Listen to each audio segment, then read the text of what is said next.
Puji Tuhan, selamat pagi semuanya. Selamat pagi semuanya. Shalom. Haleluya. Haleluya. Haleluya. Haleluya. Puji Tuhan, kita mengucap syukur buat setiap kebaikan Tuhan dalam hidup kita. Dan pada pagi hari ini kita akan segera memulaikan ibadah kita pada pagi hari ini. Maka dari itu, mari kita siapkan hati kita, hidup kita untuk kita memberi yang terbaik untuk Tuhan. Kita masuk hadirat Tuhan pada pagi hari ini lebih lagi dan lebih lagi. Haleluya. Mari sama-sama kita menyembah Tuhan. Kita ungkapkan syukur kita buat setiap kebaikan Tuhan yang sudah Tuhan nyatakan bagi kehidupan kita pribadi lepas pribadi. Haleluya. Terima kasih Tuhan. Segala puji syukur hanya bagimu. Kami bersyukur kepada Tuhan. Haleluya. Terima kasih Yesus. Haleluya. Segala pujian syukur hanya bagimu Tuhan. Terima kasih Tuhan. Terima kasih Tuhan. Glory bagi nama-Mu Tuhan. Kami menyembah-Mu. Kami datang padamu Tuhan. Haleluya. Haleluya.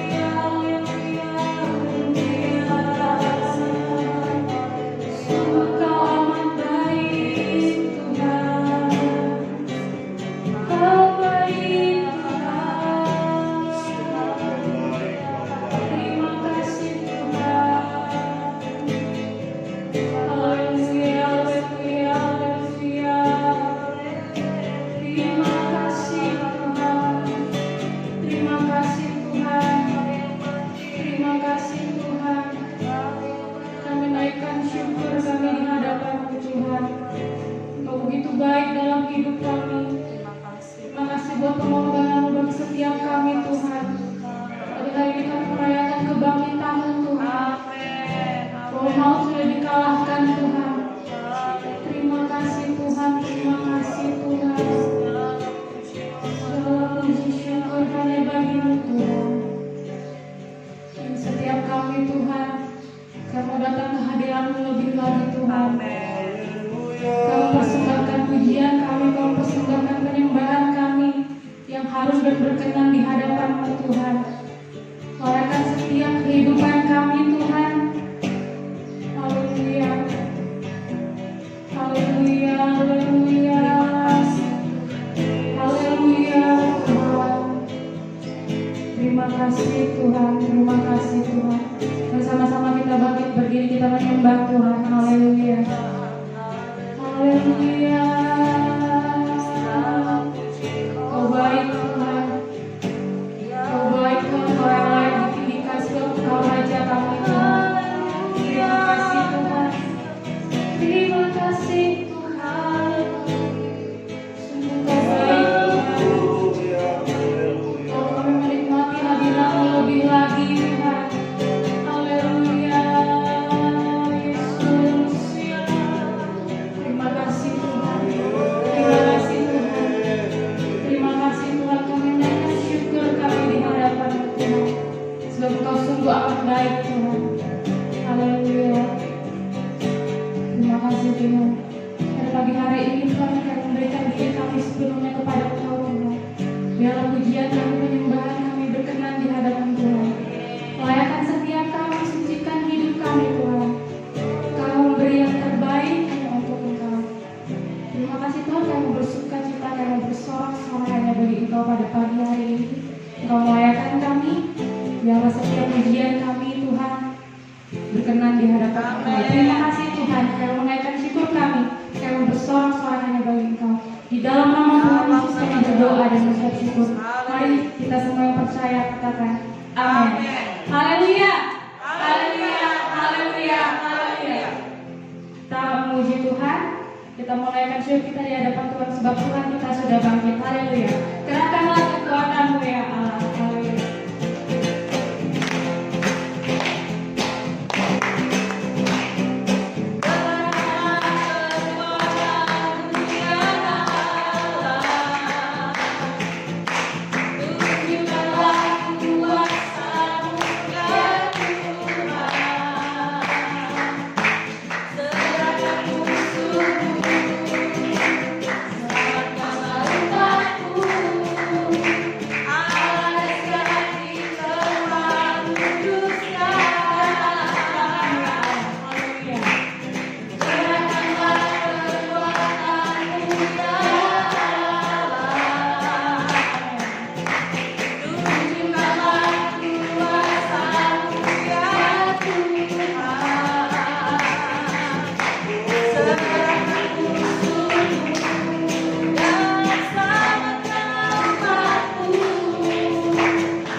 Dari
setiap kami, biarlah setiap kami bisa mendengar firman Tuhan pada pagi hari ini. Dan Tuhan berkati hamba-Mu yang akan menyampaikan firman Tuhan.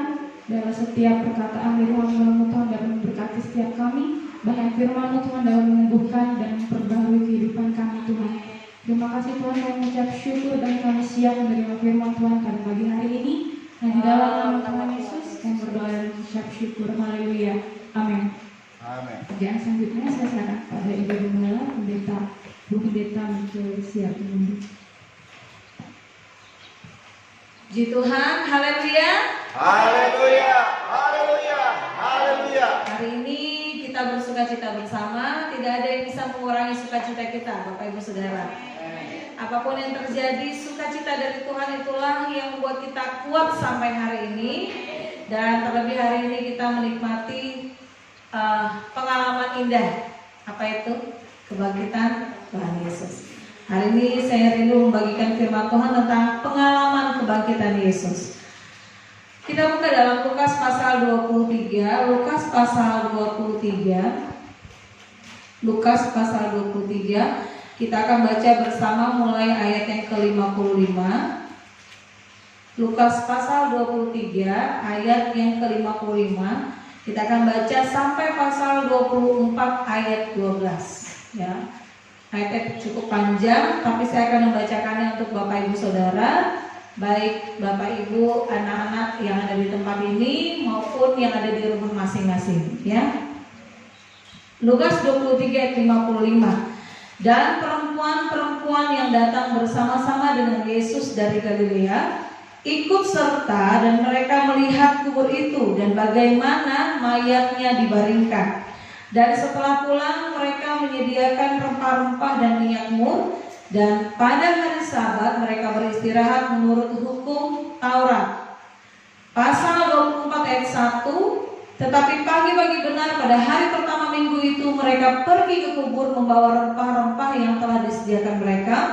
Mereka mendapati batu sudah terguling dari kubur itu. Dan setelah masuk mereka tidak menemukan mayat Tuhan Yesus. Sementara mereka berdiri termangu-mangu karena hal itu, tiba-tiba ada dua orang berdiri dekat mereka memakai pakaian yang berkilau-kilauan. Mereka sangat ketakutan dan menundukkan kepala. Tetapi kedua orang itu berkata kepada mereka, "Mengapa kamu mencari Dia yang hidup di antara orang mati? Ia tidak ada di sini. Ia telah bangkit. Ingatlah apa yang dikatakannya kepada kamu ketika ia masih di Galilea, yaitu bahwa Anak Manusia harus diserahkan ke tangan orang-orang berdosa dan disalibkan dan akan bangkit pada hari yang ketiga." Sama-sama baca ayat 8, 2, 3. Maka teringatlah mereka akan perkataan Yesus itu. Dan setelah mereka kembali dari kubur, mereka menceritakan semuanya itu kepada ke-11 murid dan kepada semua saudara yang lain.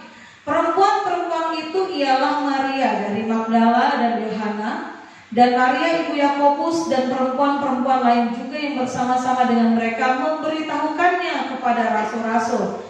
Tetapi bagi mereka, maksudnya bagi murid-murid Yesus, perkataan-perkataan itu seakan-akan omong kosong. Dan mereka tidak percaya kepada perempuan-perempuan itu. Sungguh pun demikian, Petrus bangun lalu cepat-cepat pergi ke kubur itu.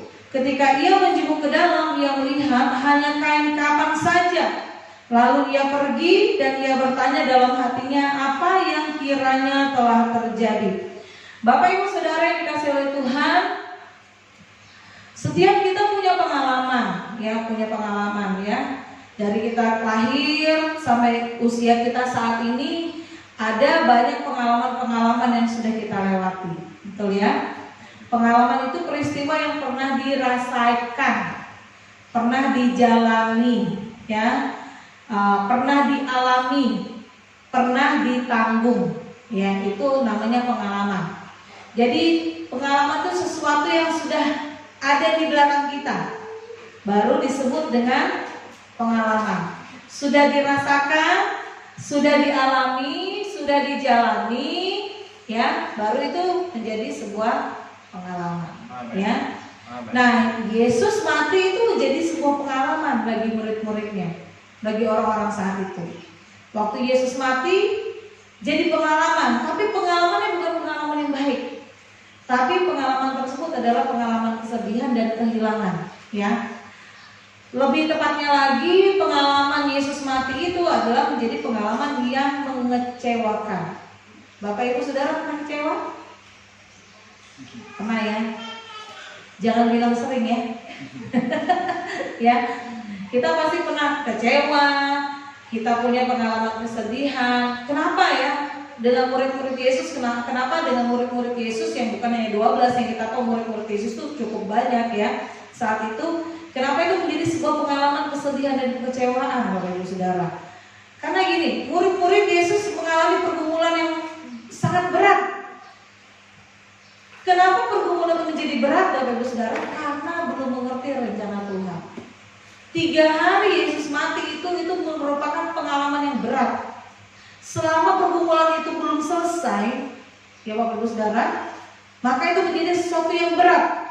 Tapi coba misalnya, kalau kita sudah selesai pergumulan itu, kita udah tahu titik akhirnya, ya kan? Itu akhirnya, oh rupanya begini, oh rupanya begitu. Nah saat itu menjadi pengalaman yang tidak mudah bagi murid-murid Yesus. Karena mereka belum ngerti ujungnya, belum ngerti rencana Tuhan. Mereka merasa Tuhan itu gagal. Tinggalkan mereka. Murid-murid Yesus merasa ini nggak sesuai dengan ekspektasi, nggak sesuai dengan harapan. Ya, nggak sesuai dengan harapan. Mereka berharap, berpikir, dan maunya Yesus itu menjadi raja dan murid-murid Yesus menjadi pejabat-pejabatnya. Bapak Ibu Saudara, kenapa pengalaman itu menjadi sebuah kesedihan? Pengalaman itu menjadi sebuah kekecewaan karena tidak sesuai dengan ekspektasi atau harapan-harapan. Bapak Ibu Saudara pasti punya harapan. Anak kecil aja punya harapan, apalagi yang sudah lebih tua, lebih banyak maunya. Ya, lebih banyak keinginannya. Nah, saudara, hari ini kita akan belajar dari pengalaman orang-orang yang ada saat itu, ya. Dan hari ini kita akan belajar pertama dari wanita, dari para wanita. Kita lihat di situ ada banyak wanita yang disebutkan namanya 3, tetapi ada perempuan-perempuan yang lain yang juga ada bersama-sama di dalam peristiwa ini, saudara-saudara. Siapa perempuan ini? Kalau kita lihat baca, Bapak Saudara, ada nama-nama yang muncul di sini di ayat yang ke-10, ya. Dikatakan di sini perempuan-perempuan itu ialah Maria dari Magdala dan Yohana dan Maria ibu Yakobus dan perempuan-perempuan lain juga yang bersama-sama dengan mereka. Jadi ada beberapa perempuan, kita nggak tahu ada berapa, tapi yang pasti lebih dari 3 ya, karena ada perempuan-perempuan yang lain yang tidak disebutkan namanya. Mereka itu datang dari mana? Kalau kita baca, Bapak Saudara, mereka itu datang dari Galilea. Lukas pasal 23 ayat 49, kalau kita mundur sedikit, Bapak Saudara, itu menjelaskan tentang wanita-wanita ini, perempuan-perempuan ini. Ayat ini berkata begini, Lukas 23 ayat 49, semua orang yang mengenal Yesus dari dekat, termasuk perempuan-perempuan yang mengikuti dari Galilea, berdiri jauh-jauh dan melihat semuanya itu. Jadi kita dapatkan informasi pertama, mereka dari Galilea. Yang kedua, waktu penyaliban Yesus, mereka itu termasuk orang dekat, tapi mereka berdirinya jauh-jauh. Ya, mereka orang dekat, tapi berdirinya jauh-jauh. Ya, paham ya? Gimana rasanya? Biasanya jauh di mata, dekat di hati, ya kan? Gitu ya. Nah, kondisinya seperti itu. Yang ketiga, kalau kita lihat ayat-ayat yang sudah kita baca tadi, pasal 23 ayat yang ke-55 dan 56. Nah, sebelumnya itu ada Yusuf dari Arimatea, memohon kepada pimpinan negeri itu supaya mayatnya diberikan kepada dia, mayat Yesus ya. Dan kemudian Yusuf Arimatea mengurus mayat Yesus dan kemudian dikubur di kuburan yang belum pernah dipakai sebelumnya. Nah, waktu peristiwa penguburan itu, Bapak Ibu Saudara, tidak dicatat ada murid-murid Yesus. Yang dicatat di situ adanya cuma Yusuf Arimatea dan perempuan-perempuan ini. Jadi kita dapatkan informasi bahwa yang ketiga, saat Yesus dikubur, hanya perempuan-perempuan inilah yang menyaksikan penguburan tersebut. Ya. Kalau kita ada di saat itu, Bapak Ibu Saudara, atau kita sedang yang meninggal adalah orang yang dekat dengan kita, mau jauhnya gimana pun juga kita akan usahakan tetap datang. Nah, Yesus itu melayani banyak orang. Sebenarnya circle yang paling kecil, komunitas yang paling kecil yang Yesus miliki itu adalah 12 murid itu, tapi waktu ini tinggal 11. Tapi 11 murid ini tidak ada waktu saat penguburan. Firman Tuhan mencatat seperti itu. Tetapi yang ada adalah perempuan-perempuan ini. Haleluya. Saudara. Jadi di peristiwa penguburan Yesus hanya mereka lah yang menyaksikan penguburan tersebut. Dan mereka bukan hanya menyaksikan, tetapi mereka memperhatikan ya bagaimana tubuh Yesus itu dibaringkan. Ayat yang ke-55 dikatakan seperti ini, dan perempuan-perempuan yang datang bersama-sama dengan Yesus dari Galilea ikut serta, dan mereka melihat kubur itu. Pertama mereka lihat kubur itu dan bagaimana mayatnya dibaringkan. Jadi memang mereka ada saat itu, saudara-saudara. Mereka lah saksi di mana Yesus dikuburkan. Kemudian apa yang dilakukan setelah mereka menguburkan Yesus? Setelah mereka mengikuti prosesi penguburan Yesus, saudara-saudara, apa yang dilakukan? Kita mendapati bersama di ayat yang ke-56, mereka pulang. Dan mereka pulang bukan istirahat, Bapak Ibu Saudara. Yang mereka lakukan adalah menyediakan rempah-rempah dan minyak mur. Mereka sediakan. Dan kalau kita lihat, Bapak Ibu Saudara, kalau rempah-rempah ini tidak mudah, ya, tidak mudah untuk mengaturnya, menyediakannya. Ada komposisi-komposisi yang harus dipenuhi, ya. Ada takaran-takaran yang harus sesuai, gitu ya. Dan saya pikir ini bukan waktu yang pendek. Ini adalah waktu yang cukup panjang untuk mereka menyediakannya. Dan waktu mereka sudah siapkan, di tengah-tengah hati mereka yang gundah gulana karena Tuhan mereka mati, Bapak Ibu Saudara, Tuhan mereka yang juga menjadi Tuhan kita saat ini, mereka beristirahat karena hari itu sudah mulai masuk hari Sabat, ya, di mana orang tidak boleh bekerja. Menurut hukum Taurat mereka harus istirahat, Nah, kita lihat, Bapak Ibu Saudara, apa yang perempuan ini lakukan di hari yang pertama, setelah hari Sabat.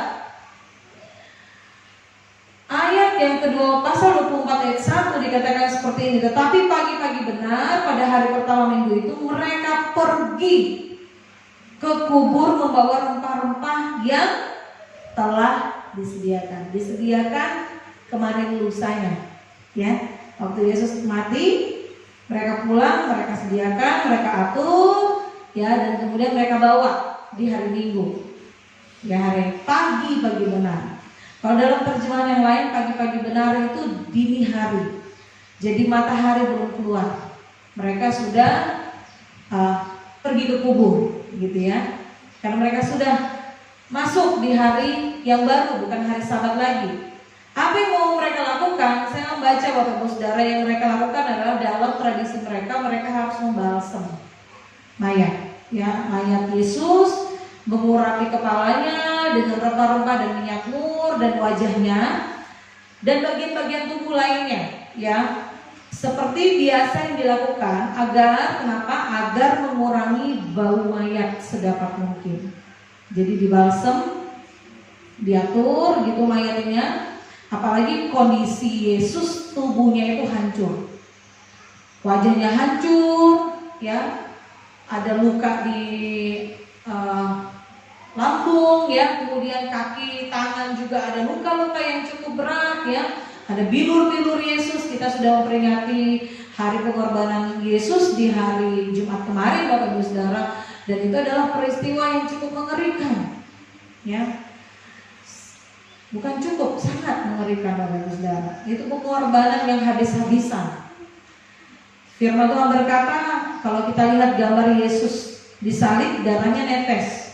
Sebenarnya kalau firman Tuhan bukan netes, tapi darah itu tercurah.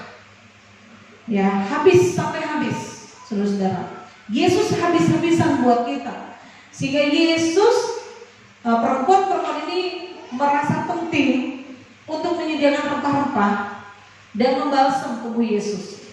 Tetapi apa yang mereka lihat, apa yang mereka alami kemudian, mereka kaget. Kenapa? Karena batu penutup itu sudah terguling. Lebih parahnya lagi, mereka masuk ke dalam kubur, mayat Yesus sudah tidak ada.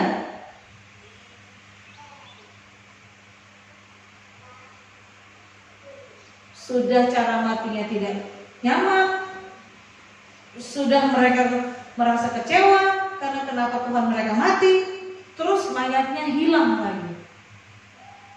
Jadi kalau kita mencoba menghitung pengalaman mereka, ini bukan pengalaman satu dua kali aja yang sedih, tapi berkali-kali lipat dan bertumpuk-tumpuk. Saudara pernah mengalami pengalaman kesedihan yang bertumpuk-tumpuk? Pergumulan yang kayaknya belum selesai sampai sekarang, saudara. Nah, mereka kaget. Dan firman Tuhan berkata di ayat-ayat selanjutnya, akhirnya mereka termangu-mangu. Termangu, kemudian mereka berdiri, termangu-mangu. Dan kemudian kita lihat bagaimana Tuhan bekerja selanjutnya dalam kehidupan perempuan-perempuan ini. Saat dua orang datang, saudara, dengan memakai pakaian berkilau-kilau, mereka tadinya kaget, kemudian tadinya kecewa, tadinya kaget, kemudian tadinya mereka termangu-mangu. Kalau dalam bahasa yang lain, terjemahan yang lain itu termangu-mangu itu bingung, ya, bingung, nggak habis akal, nggak habis pikir gitu, kenapa ini harus terjadi. Kemudian mereka sangat ketakutan, mereka tundukkan kepala, sudah nggak bisa lagi menegakkan kepala. Aduh, habis sudah ini, sudah mati, mayatnya hilang dicuri. Nah, model begitu ya. Mereka sudah tidak mampu untuk menegakkan kepala mereka lagi. Ada banyak hal yang terjadi yang bisa bikin kita tunduk, bisa kita nggak mampu lagi berjalan, melangkah, menatap ke depan, saudara. Tapi kita bersyukur kita punya pengalaman yang indah selanjutnya bersama-sama dengan Tuhan. Kenapa? Kita akan lihat. Tadinya itu pengalaman yang mengecewakan, saudara. Tadinya itu pengalaman yang menyakitkan. Tadinya itu pengalaman yang sepertinya endingnya nggak bagus. Tetapi saudara ingat, setiap kita punya pengalaman. Tetapi kalau kita di dalam Tuhan, selalu saja ada namanya pengalaman kebangkitan. Amin. Ayo sama-sama katakan dengan saya, pengalaman kebangkitan. Pengalaman kebangkitan. Satu kali lagi, saya punya pengalaman kebangkitan bersama Yesus. Saya punya pengalaman kebangkitan bersama Yesus. Ya, kita lihat. Yang pertama, apa yang perempuan-perempuan ini alami sehingga mereka mendapat beberapa pengalaman kebangkitan bersama Yesus. Yang pertama, mereka kaget karena batu penutup sudah berpindah. Mereka lupa bahwa Yesus pernah menyampaikan bahwa ia akan dibunuh, mati selama 3 hari, dan dibangkitkan pada hari yang ketiga. Matius pasal 16 ayat 21 berkata seperti ini, seandainya mereka ingat, maka mereka tidak perlu menyediakan rempah dan mur. Ya. Jadi Yesus sudah menyampaikan dalam Matius pasal 16 21, Yesus berkali-kali dalam Injil itu berkata bahwa ia akan memang mati dibunuh, kemudian pada hari yang ketiga dia akan dibangkitkan. Kalau mereka ingat, Bapak Ibu Saudara, kalau mereka ingat perkataan Yesus ini, sebenarnya perempuan-perempuan ini tidak perlu menyediakan rempah-rempah dan minyak murah. Karena rempah-rempah dan minyak murah itu untuk orang mati.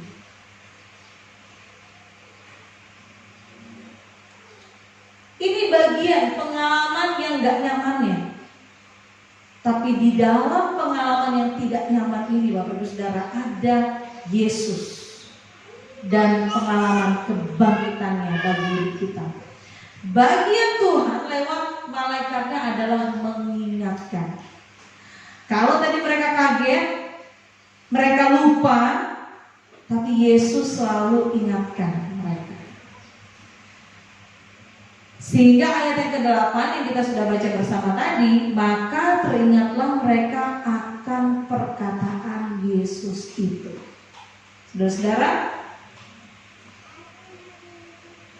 mestinya kita sadari, kita tuh orang yang pelupa. Terhadap janji-janji Tuhan kita sering lupa pegang, lupa ingat, lupa mengimani.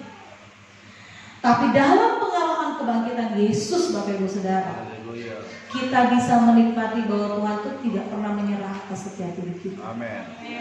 Dia selalu ingatkan janji-janjinya. Di situasi yang seperti ini, yang tidak mudah ini, Bapak Ibu Saudara, sudah 1 bulan kita ibadah streaming, ya saudara-saudara. Banyak jemaat curhat, aduh Bu Gembala, kapan kita bisa ibadah lagi? Kita tetap ibadah, maksudnya berkomunitas lagi. Saudara, kita nggak pernah mengerti ini ujungnya seperti apa. Tapi pegang saja janji Tuhan. Amin. Ingat saja, Tuhan selalu tidak pernah menyerah untuk mengingatkan kita terhadap janji-janjinya. Janji-janjinya itu bukan janji palsu, karena Yesus bangkit. Haleluya. Kalau Yesus tidak bangkit, sia-sia iman kita. Tapi waktu Yesus bangkit, tidak ada yang sia-sia. Kepercayaan kita kepada Tuhan, janji-janji Tuhan yang kita pegang, itu menjadi kekuatan dalam hidup kita. Amin. Amin, saudara ya. Amin. Bilang sama teman kiri kanannya, kalau lupa ingat saja firman Tuhan. Amin ya. Yang kedua, kita lihat pengalaman mereka adalah mereka termangu-mangu, mereka bingung, mereka ragu, mereka terombang-ambing. Mereka tidak dapat menjelaskan apa yang terjadi. Kalau yang pertama tadi mereka lupa, yang kedua mereka tidak ngerti, tidak paham. Orang bingung karena tidak mengerti, ya kan? Orang bingung karena tidak paham. Saya mau katakan, Bapak Ibu Saudara, Tuhan bukan hanya mengingatkan, tapi Dia juga menjelaskannya kepada kita. Wah, Dia jelaskan dengan banyak cara, Bapak Ibu Saudara. Bahkan lebih dari 1001 macam cara. Tuhan tuh kalau jelaskan tuh sangat terang. Karena apa? Dia pakai semuanya, alat peraga kehidupan kita ini, untuk memahami rancangan Tuhan. Pengalaman kebangkitan akan membuat kita menerima penjelasan dari Tuhan. Tapi ingat Bapak Ibu Saudara, bukan di waktu kita. Ukurannya adalah waktu Tuhan. Bagian Tuhan, Dia jelaskan kembali apa yang dikatakan. 2 orang ini, Bapak Ibu Saudara, yang kita tahu, kemudian ada malaikat, Bapak Ibu Saudara, dalam Injil-Injil yang lain dijelaskan di situ adalah malaikat Tuhan. Mereka menjelaskan kembali apa yang dikatakan Yesus. Ya, Dia katakan gini, mengapa kamu mencari Dia yang hidup di antara orang mati? Ia tidak ada di sini, Ia telah bangkit. Ingatlah apa yang dikatakannya kepada kamu ketika Ia masih di Galilea, yaitu bahwa Anak Manusia harus diserahkan ke tangan orang-orang berdosa dan disalibkan, dan akan bangkit pada hari yang ketiga. Dijelaskan kembali. Yesus itu berkali-kali jelaskan sebelum dia meninggal, sebelum dia mati, tentang kebangkitannya. Dijelaskan berulang-ulang dan kemudian ditegaskan kembali. Ini loh yang kemarin sudah diomongin. Ini loh maksudnya, saudara-saudara. Bagian Tuhan, kalau saudara nggak paham juga, Dia akan jelaskan kepada kita dengan caranya Tuhan. Cara Tuhan bisa lembut, ya. Cara Tuhan juga bisa agak keras, bahkan sangat keras. Bagian kita melebur dan selaras dengan Tuhan. Amin, saudara ya. Amin. Pengalaman kebangkitan yang ketiga, kita lihat bersama di fakta dan realitanya adalah mereka sangat ketakutan dan menundukkan kepala mereka. Ya, mereka menundukkan kepala mereka. Ayat yang kelima dikatakan mereka sangat, itu sangat. Jadi bukan agak takut atau sedikit takut, tidak, tapi sangat takut. Mereka sangat takut dan menundukkan kepala. Ya, bayangkan hilang mayatnya, kaget, termangu-mangu, kemudian takut karena ada 2 orang datang. Ya, saya mau katakan gini, selanjutnya bagi yang Tuhan, pengalaman kebangkitan kita menerima kekuatan. Ya, bagian Tuhan adalah menguatkan perkataannya sehingga kita nggak perlu takut. Sehingga perempuan-perempuan itu nggak perlu takut. Bahkan kalau kita lihat bersama kisah ini, Bapak Ibu Saudara, ketakutannya nggak panjang. Ketakutannya itu diganti dengan keberanian. Katakan bersama dengan saya, keberanian. Untuk apa? Menceritakan, menyaksikan kebangkitan Tuhan. Hebat loh wanita-wanitanya, mereka saksi-saksi pertama, saudara-saudara, kebangkitan Yesus. Ya, ketakutan mereka tadi sangat takut, akhirnya mereka menjadi orang yang berani untuk menyaksikan, menceritakan kebangkitan Yesus. Pertama pasti kepada murid-murid Tuhan, tapi saya percaya juga bagi orang-orang lain. Makanya firman Tuhan ini dicatat dan kita melihat faktanya, fakta kebangkitan. Informasi ini sampai kepada kita, bukan hanya sampai pada orang-orang yang ada di situ. Saudara, pengalaman kebangkitan Yesus tadinya pengalaman ketakutan, tapi waktu Yesus bangkit, semua ketakutan kita menjadi sebuah keberanian yang ilahi. Amin, saudara ya. Kita pasti pernah takut, tapi lewat kebangkitan Yesus kita terima keberanian ilahi. Itu luar biasa. Yang keempat, saudara, kalau kita lihat reaksi dari murid-murid Yesus, ya. Ayat yang sudah kita baca tadi, tetapi bagi mereka ayat 11, perkataan-perkataan itu seakan-akan omong kosong. Dan mereka tidak percaya kepada perempuan-perempuan itu. Saudara pernah dianggap omongan saudara omong kosong? Orang tidak percaya dengan perkataan saudara? Saudara pernah? Saudara yang dikasih oleh Tuhan? Seringkali kita ngomong, orang gak percaya sama kita. Kalau perempuan-perempuan itu adalah kita, mungkin kita ada sakit hati, ya, tertolak. Ini sudah kecewa, tertolak lagi, saudara. Kecewa, takut, tertolak, saudara. Tetapi lewat kebangkitan Yesus,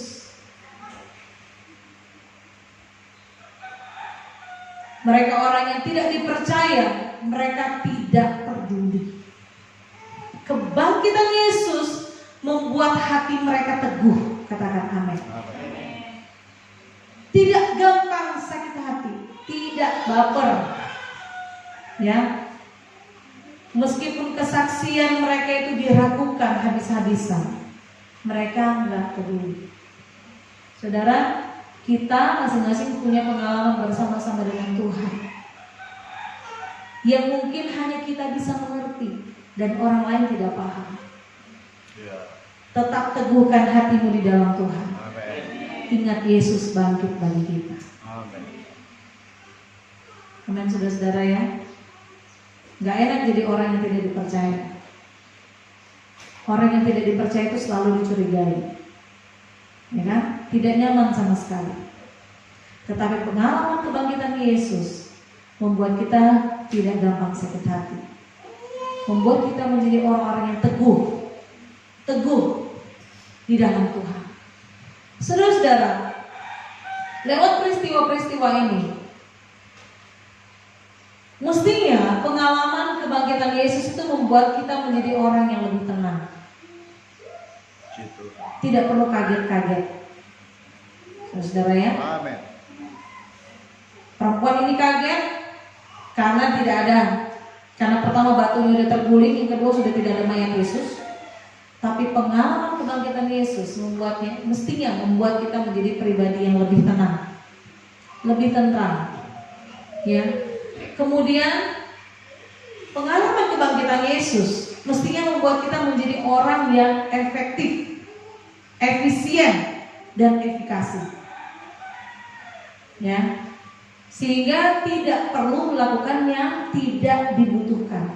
Contohnya, nggak perlu siapkan rempah-rempah karena Yesus bangkit, ya kan?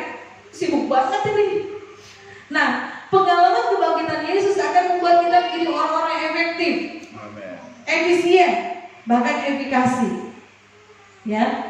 Membuat kita sanggup melakukan memang yang seharusnya dilakukan, bukan melakukan apa yang tidak seharusnya kita lakukan. Pengalaman kebangkitan Yesus akan membuat kita menjadi orang yang tentram. Lewat firman Tuhan pada saat pagi hari ini, Bapak Ibu Saudara, mestinya kita memiliki perspektif yang baru, pandangan cara berpikir yang baru tentang seluruh ajaran Tuhan. Perkataan Tuhan itu menjadi ajaran Tuhan yang kita pegang. Kita mestinya punya pandangan yang baru terhadap firman Tuhan, bahwa firman Tuhan itu pasti terjadi, bahwa janji Tuhan itu tidak pernah gagal, bahwa perkataan-perkataan adalah perkataan yang hidup. Saudara-saudara, kita harus punya keyakinan, cara pandang yang baru, karena Yesus bangkit. Maka semua firman Tuhan itu pasti digenapi. Amin. Dalam waktu dan momentumnya Tuhan, saudara-saudara, kita akan memiliki perspektif yang baru. Lewat kebangkitan Tuhan, semua firman Tuhan itu tidak ada yang gagal. Apa yang saudara pegang selama ini? Oh, saya diberkati, saya punya masa depan yang gilang gemilang. Saudara-saudara ya, saya akan dapat pasangan hidup yang tepat, anak-anak saya diberkati, cucu-cucu saya dimuliakan. Saudara-saudara, pegang itu. Lewat pengalaman kebangkitan Yesus akan membuat kita menjadi pribadi yang memiliki keberanian, mampu menegakkan kepala. Katakan amin. Amin. Mampu menegakkan kepala, menegaskan bahwa Yesus Kristus adalah Tuhan satu-satunya. Punya keberanian untuk memberitakan pengharapan di dalam Yesus, kekekalan kehidupan di dalam hanya Yesus saja. Pengalaman kebangkitan membuat apapun tentang Yesus dan kebangkitan itu menjadi hidup dan akan menghidupkan banyak orang. Dalam pengalaman kebangkitan Yesus, kita mestinya punya hati yang teguh, tidak gampang terombang-ambing, tidak mudah ragu, saudara-saudara. Meskipun engkau ditolak, meskipun engkau tidak dipercaya, kurang dipercaya, perkataan tentang Yesus yang keluar dari bibir mulutmu, kesaksian-kesaksian kita, itu cerita aja, banyak pemanis-pemanisnya. Saudara, tidak. Kita harus jaga keteguhan hati kita. Selama kita memberitakan kemurnian, pengalaman kita bersama-sama dengan Tuhan, teguh hati kita di dalam Tuhan. Amin. Amin ya saudara-saudara. Karena itu gak peduli dengan reaksi 11 murid yang lainnya, ya, yang penting beritakan saja. Toh ternyata 11 muridnya Yesus datangi juga. ya kan? Yesus makan bersama mereka, Yesus hadir ya dalam perjalanan menuju ke Emmaus, saudara-saudara. Pengalaman-pengalaman murid-murid Yesus, kita sampaikan saja berita kebangkitan Yesus. Kapan orang itu percaya, itu urusan Tuhan. Amin, saudara-saudara. Amin. Karena itu saudara-saudara yang dikasih oleh Tuhan, mari kita merefleksikan kebangkitan Yesus itu dalam hidup kita. Jangan puas dengan pengalaman-pengalaman kita saja, tapi izinkan pengalaman kebangkitan Yesus menjadi pengalaman kita. Ada beberapa pertanyaan saudara yang harus kita tanyakan dalam diri kita lewat firman Tuhan kebangkitan Yesus pada hari ini. Apakah kuasa kebangkitan sudah saya miliki? Sudah saya alami? Sudah saya rasakan? Bagaimana pengalaman kebangkitan Yesus dalam firman saya? Apa kita orang yang terus-menerus terombang-ambing? Apakah kita orang yang gampang tidak percaya, gampang sakit hati, gampang kaget, gampang baper, tidak efektif? Bagaimana? Tapi lewat firman Tuhan hari ini, izinkan pengalaman kebangkitan Yesus itu ada dalam kehidupan kita. Amin. Dan biarlah pengalaman kebangkitan Yesus itu mengubahkan kita terus-menerus. Bukan saja saat kita percaya atau bukan saja saat kita merayakan, memperingati kebangkitan Tuhan Yesus, tetapi izinkan pengalaman kebangkitan Yesus itu menjadi pengalaman kita hari demi hari. Amin. Amin, saudara ya. Sehingga kita berpikir sesuai dengan pikiran Tuhan, berperasaan seperti perasaan Tuhan, bertindak seperti tindakan Tuhan, berhasrat seperti hasratnya Tuhan. Dan saya percaya bahwa pengalaman kebangkitan Yesus ini juga menguatkan kita saat-saat ini, saat yang tidak mudah. Mungkin besok lebih parah lagi, Bapak Ibu Saudara. Tapi pengalaman kebangkitan Yesus itu menjadi milik kita hari ini. Pegang, sehingga apapun besok yang mungkin lebih parah terjadi, saudara-saudara, di negara kita, di dunia ini, kita tetap punya kekuatan di dalam Tuhan Yesus. Amin. Tuhan Yesus memberkati kita semuanya, dan kiranya firman Tuhan ini menjadi bagian terindah dalam hidup kita. Izinkan firman Tuhan ini bekerja dalam hidup kita, dan kita minta sama Tuhan, Tuhan, kalau saya udah mulai lupa, ingatkan saya. Tegaskan kembali Tuhan, biar kita menjadi pribadi yang gampang diingatkan Tuhan, gampang untuk mengerti rencana Tuhan. Pengalaman kebangkitan akan membuat kita memiliki pengalaman-pengalaman yang indah bersama-sama dengan Tuhan. Tuhan Yesus memberkati. Selamat Paskah, dan kami serahkan pada Bapak Gembala.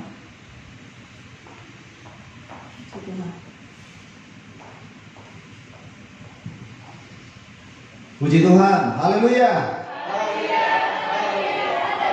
Tuhan baik buat hidup kita, saudara ya. Ya. Lewat kebangkitan ini kita menjadi orang yang semakin efektif, efisien, bahkan efikasi ya. Lewat kebangkitan Tuhan Yesus ini, saudara, kita menjadi orang-orang yang nggak gampang baper gitu ya, nggak gampang, nggak latah gitu dengan situasi dan kondisi, nggak gampang takut dengan semua keadaan yang ada. Dan kita bersyukur buat firman Tuhan yang baik ini, saudara, yang luar biasa yang sudah kita terima pada pagi hari ini. Mari kita bersyukur kepada Tuhan, dan hari inilah hari kemenangan kita semua. Amin. Ya, mari kita makin berdiri, kita nyanyikan pujian, saudara. Ku menang bersama Yesus Tuhan. Haleluya.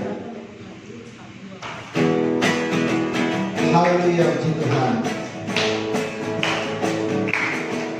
Ku menang bersama Yesus Tuhan. Ku menang di dalam peperangan.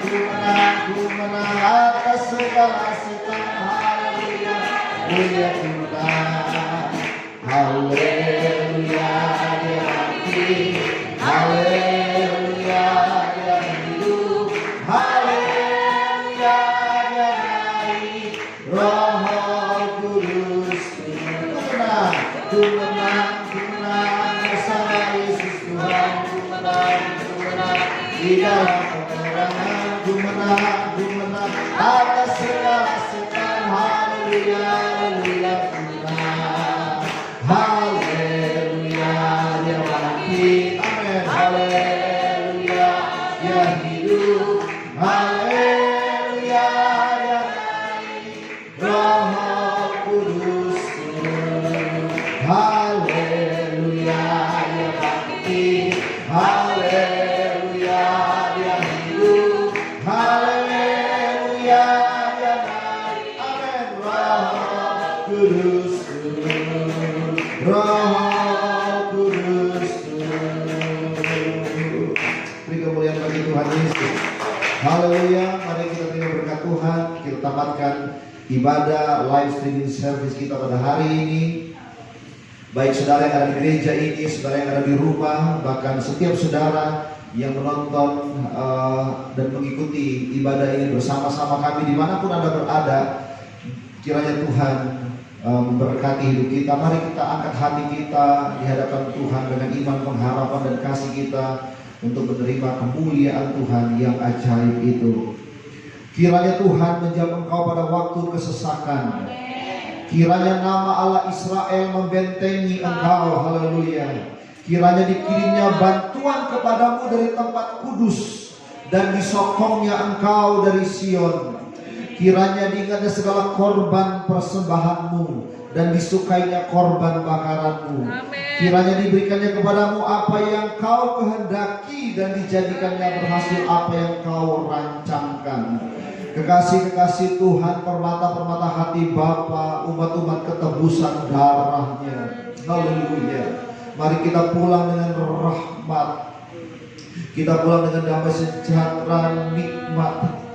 Haleluya, dari Bapa yang baik. Mari kita pulang dengan cintanya Tuhan Yesus yang terus bergelora dalam hidup kita, sehingga setiap hari, setiap waktu, dalam keadaan apapun kita terus mengalami cinta mula-mula kepada Tuhan Yesus. Mari kita pulang dengan persekutuan penghiburan Roh Kudus yang akan terus memimpin kita kepada seluruh kebenaran, sehingga kita bertumbuh dewasa menjadi sama seperti Kristus dan boleh song-song Tuhan sebagai mempelai-mempelai Kristus satu hari kelak di awan-awan permai. Di dalam nama Tuhan Yesus Kristus. Haleluya, haleluya. Amin. Puji Tuhan, saudara, ibadah kita telah selesai. Tuhan memberkati seluruh jemaat KDC dimanapun Anda berada, baik yang ada di gereja ini maupun yang ada di rumah yang sedang menonton, maupun seluruh jemaat-jemaat Tuhan, umat-umat Tuhan dimanapun berada di seluruh pelosok Indonesia, bahkan dimanapun Anda yang mengikuti ibadah bersama-sama kami pada pagi hari ini. Kiranya Tuhan memberkati saudara semua dalam kasih karunia Tuhan yang besar. Tuhan sudah bangkit, maut sudah dikalahkan, kita menjadi orang-orang yang lebih dari pemenang. Puji Tuhan, haleluya. Selamat Paskah, selamat hari Minggu. Tuhan Yesus memberkati. Amin. Puji Tuhan.